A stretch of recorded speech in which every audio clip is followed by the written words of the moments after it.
Hey everyone, and welcome to another video with Spartan 086 model tanks again. Woohoo! So today we're going to do another video on the King Tigers. This time we are doing the later production turret.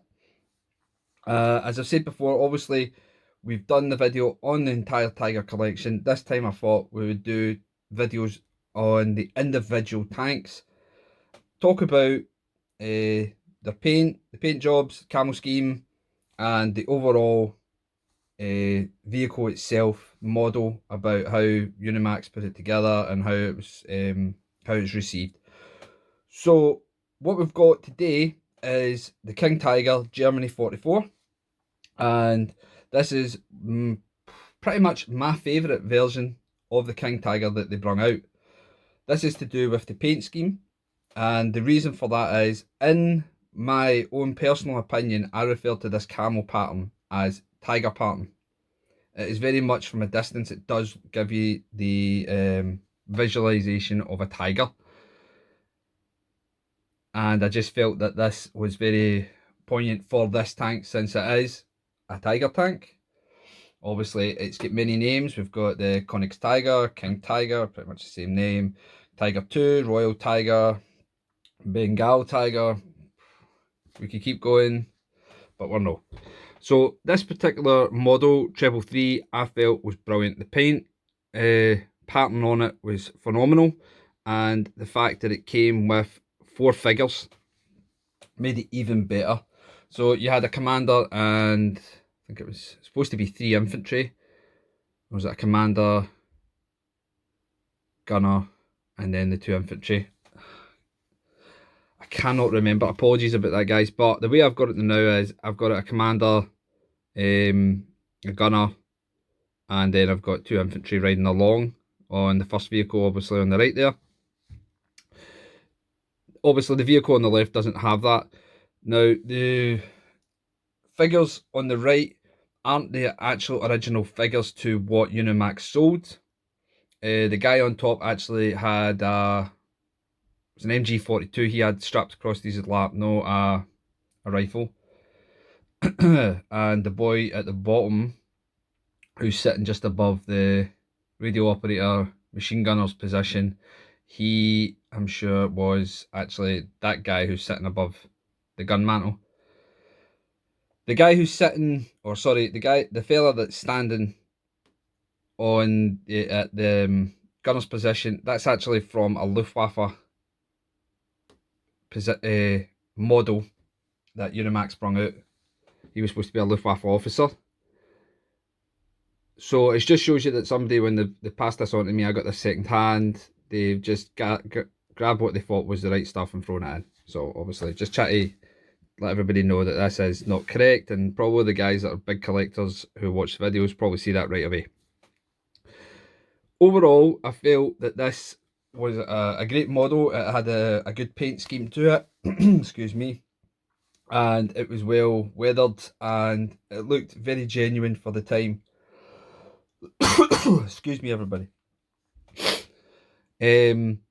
But there is still wee things that I felt, they could have done better. Unimax continued on just the regular mould, especially when it came to Zeminit. Zeminit type of paste that was used by the Germans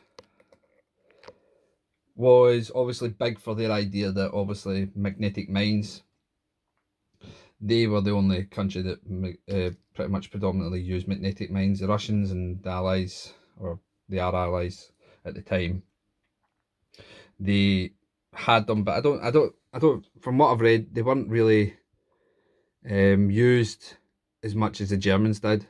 But the Germans had this fear that suddenly there was going to be an overwhelming force of magnetic mines getting used, so they used Zeminit paste for a while. And most of the tanks you'll see, obviously the Tiger collections, both the Tiger 1 and the Tiger 2, they have it on them. And that obviously with the Tiger 2, like I was saying in the other video with the production turret, you'll see the Zeminit going round it. You don't actually see it at all on the Panthers, which is a strange one, because if you look at a lot of photos from World War II, you will see that the Panthers were big ones for the Zimmerit. But as I was saying, the fault I really felt with, overall with the model as the Zimmerit, is it just seems to be the same places constantly that they did it. And obviously you can see at the front here, they show that there's some of it worn away round about here, just below the driver's window. Excuse me, sorry, I've got really cough today. So you see it there, and it's just basically, obviously they're just using the same mould to do the same model, and it's a bit of a heartache for most collectors when it just seems to be the same thing. As I've said before, a lot of the models that you would buy, see if you got the same one, you would actually, in the early days, get a completely different paint job, which is great for collectors. You know, you can put two down, but they actually look different. This one, it seems to be pretty much the same overall, which isn't that bad, but I like it. But it is still one of the better ones, and if anybody's got this model, they do appreciate it a lot. It is a good one for the wall to be sitting there, and if somebody comes in, it can be a talking piece. But overall, it is pretty good. So we'll end the video at that. I'm going to do a couple more videos today, and I'll get them up for everybody. And I have some ongoing projects. Hopefully, in the next month or so, I'll have them up. And obviously, with Forces of Valor's Tiger 1 early production coming out, we're all really excited about that. So, hopefully, I know I keep saying at the end of each video that I'm going to hopefully have it at the next one, and I don't, and blah, blah, blah. I do apologise about that. So I'm not going to say it anymore, I'll just say we'll wait until it comes out. So guys, I hope you are liking and enjoying the videos. Please like and subscribe. And until the next time, you all have a good one. Take care now. Bye-bye.